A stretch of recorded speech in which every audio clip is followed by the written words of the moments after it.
Thank you. Wow, Winnipeg, you're a great audience already, I can tell. Thank you, Dave. Let me tell you, it has been a fantastic month for deception. And I'm not even talking about the American presidential race.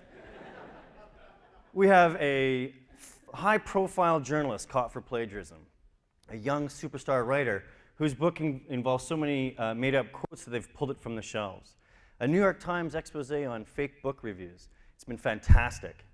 Now, of course, not all deception hits the news.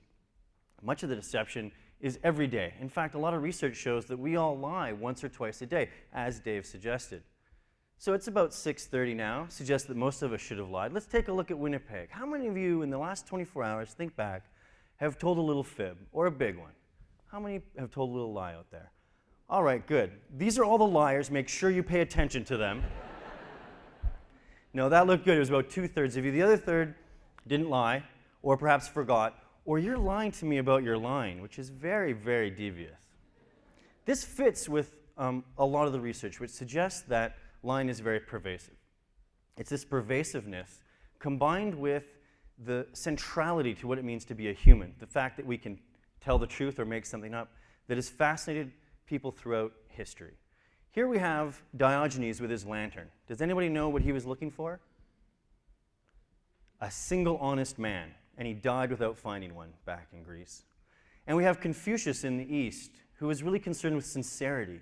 Not only that you walk the walk or talk the talk, but that you believed in what you were doing. You believed in your principles. Now, my first professional encounter with deception is a little bit later than these guys, a couple thousand years. I was a customs officer for Canada back in the mid-90s. Yep. I was defending Canada's borders. You may think that's a weapon right there. In fact, that's a stamp. I used a stamp to defend Canada's borders. Very Canadian of me. I learned a lot about deception while doing my duty here in customs, one of which was that most of what I thought I knew about deception was wrong, and I'll tell you about some of that tonight. But even since just 1995, 96, the way we communicate has been completely transformed. We email, we text, we Skype, we Facebook. It's insane. Almost every aspect of human communication has been changed. And of course, that's had an impact on deception. Let me tell you a little bit about a couple of new deceptions we've been tracking and documenting. They're called the butler, the sock puppet, and the Chinese water army. It sounds a little bit like a weird book, but actually they're all new types of lies. Let's start with the butlers. Here's an example of one, on my way. Anybody ever written on my way? Then you've also lied. We're never on our way. We're thinking about going on our way. Here's another one. Sorry I didn't respond to you earlier, my battery was dead. Your battery wasn't dead. You weren't in a dead zone. You just didn't want to respond to that person that time. Here's the last one. You're talking to somebody and you say, oh, sorry, got work, gotta go. But really you're just bored. You want to talk to somebody else. Each of these is about a relationship. And this is a 24/7 connected world. Once you get my cell phone number, you can literally be in touch with me 24 hours a day. And so these lies are being used by people to create a buffer, like the butler used to do, between us and the connections to everybody else. But they're very special. They use ambiguity that comes from using technology. You don't know where I am or what I'm doing or who I'm with. And they're aimed at protecting the relationships. These aren't just people being jerks. These are people that are saying, look, I don't want to talk to you now, or I didn't want to talk to you then, but I still care about you. Our relationship is still important. Now, the sock puppet, on the other hand, is a totally different animal. The sock puppet isn't about ambiguity per se. It's about identity. Let me give you a very recent example, as in like last week. Here's R.J. Ellery, bestseller author in Britain. Here's one of his best-selling books. Here's a reviewer online on Amazon. My favorite by Nicodemus Jones is, whatever else it might do, it will touch your soul. And of course, you might suspect that Nicodemus Jones is R.J. Ellery. He wrote very, very positive reviews about himself, surprise, surprise. Now, this sock puppet stuff isn't actually that new. Walt Whitman also did this back in the day before there was internet technology. Sock puppet becomes interesting when we get to scale, which is the domain of the Chinese water army. Chinese water army refers to thousands of people in China that are paid small amounts of money to produce content. It could be reviews, it could be propaganda. The government hires these people, companies hire them all over the place. In North America, we call this astroturfing. And astroturfing is very common now. There's a lot of concerns about it. We see this especially with product reviews, book reviews, everything from hotels to whether that toaster is a good toaster or not. Now, looking at these three reviews, or these three types of deception, you might think, man, the internet is really making us a deceptive species. Especially when you think about the astroturfing, where we can see deception brought up to scale. But actually, what I've been finding is very different from that. Now, let's put aside the online anonymous sex chat rooms, which I'm sure none of you have been in. I can assure you there's deception there. And let's put aside the Nigerian prince who's emailed you about getting the 43 million out of the country. Let's forget about that guy too. Let's focus on the conversations between our friends and our family and our coworkers and our loved ones. Those are the conversations that really matter. What does technology do to deception with those folks? Here's a couple of studies. One of the studies we do are called diary studies, in which we ask people to record all of their conversations and all of their lies for 7 days. And what we can do then is calculate how many lies took place per conversation within a medium. And the finding that we get that surprises people the most is that email is the most honest of those three media. And it really throws people for a loop because we think, well, there's no nonverbal cues, so why don't you lie more?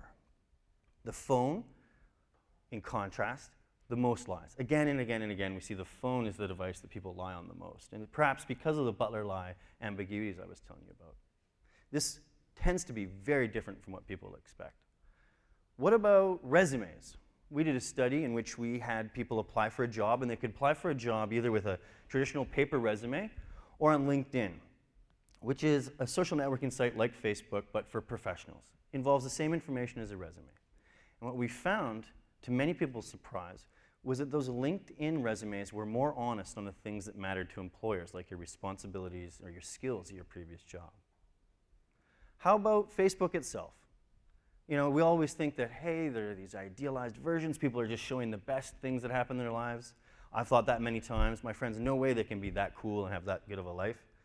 Well, one study tested this by examining people's personalities. They had 4 good friends of a person, judge their personality. Then they had strangers, many strangers, judge the person's personality just from Facebook. And what they found was those judgments of personality were pretty much identical, highly correlated, meaning that Facebook profiles really do reflect our actual personality. All right, well, what about online dating? I mean, that's a pretty deceptive space. I'm sure you all have friends that have used online dating. And they would tell you about that guy that had no hair when he came, or the woman that didn't look at all like her photo. Well, we were really interested in it. And so what we did is we brought people, online daters, into the lab. And then we measured them. We got their height up against the wall.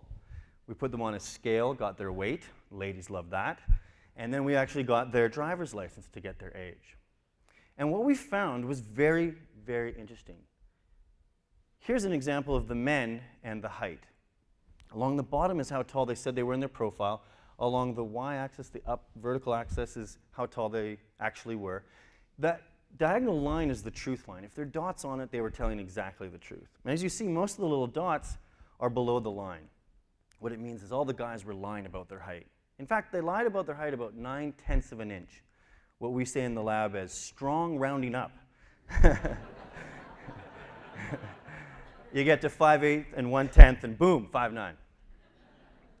But what's really important here is look at all those dots. They are clustering pretty close to truth. What we found was 80% of our participants did indeed lie on one of those dimensions, but they always lied by a little bit. One of the reasons is pretty simple. If you go to a date, a coffee date, and you're completely different than what you said, game over. Right? So people lied frequently, but they lied subtly, not too much. They were constrained.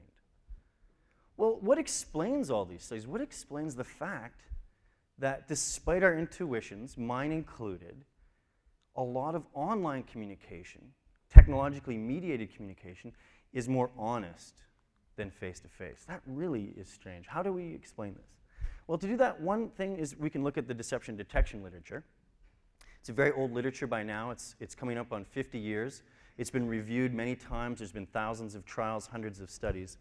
And there's some really compelling findings. The first is we're really bad at detecting deception, really bad. 54% accuracy on average when you have to tell if somebody that just said a statement is lying or not. That's really bad. Why is it so bad? Well, it has to do with Pinocchio's nose. If I were to ask you guys, what do you rely on when you're looking at somebody and you want to find out if they're lying? What cue do you pay attention to? Most of you would say that one of the cues you look at is the eyes. The eyes are the wind of the soul. And you're not alone. Around the world, almost every culture, one of the top cues is eyes. But the research over the last 50 years says there's actually no reliable cue to deception, which blew me away. And it's one of the hard lessons I learned when I was a customs officer. The eyes do not tell us whether somebody's lying or not. Some situations, yes, high stakes, maybe their pupils dilate, their pitch goes up, their body movements change a little bit, but not all the time, not for everybody, it's not reliable. Strange. The other thing is that just because you can't see me doesn't mean I'm going to lie. It's common sense, but one important finding is that we lie for a reason. We lie to protect ourselves or for our own gain or for somebody else's gain. So there are some pathological liars, but they make up a tiny portion of the population. We lie for a reason. Just because people can't see us doesn't mean we're going to necessarily lie. But I think there's actually something much more interesting and fundamental going on here. The next big thing for me, the next big idea, we can find by going way back in history to the origins of language. Most linguists agree that we started speaking somewhere between 50,000 and 100,000 years ago. That's a long time ago. A lot of humans have lived since then. We've been talking, I guess, about fires and caves and saber-toothed tigers. I don't know what they talked about, but they were doing a lot of talking. And like I said, there's a lot of humans evolving, speaking. About 100 billion people, in fact. What's important, though, is that writing only emerged about 5,000 years ago.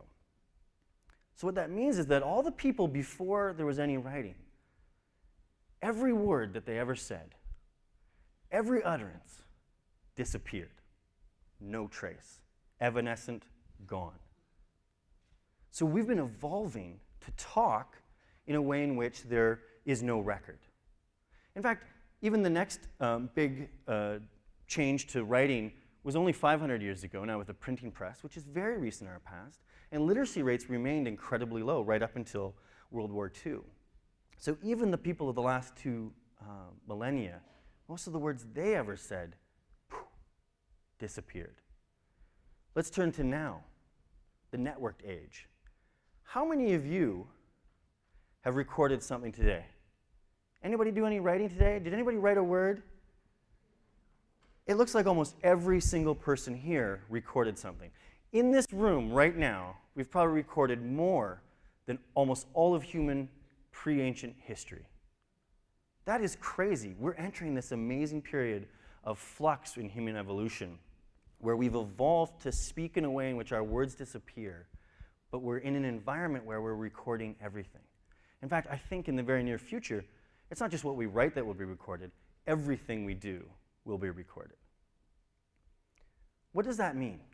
What's the next big idea from that? Well, as a social scientist, this is the most amazing thing I have ever even dreamed of.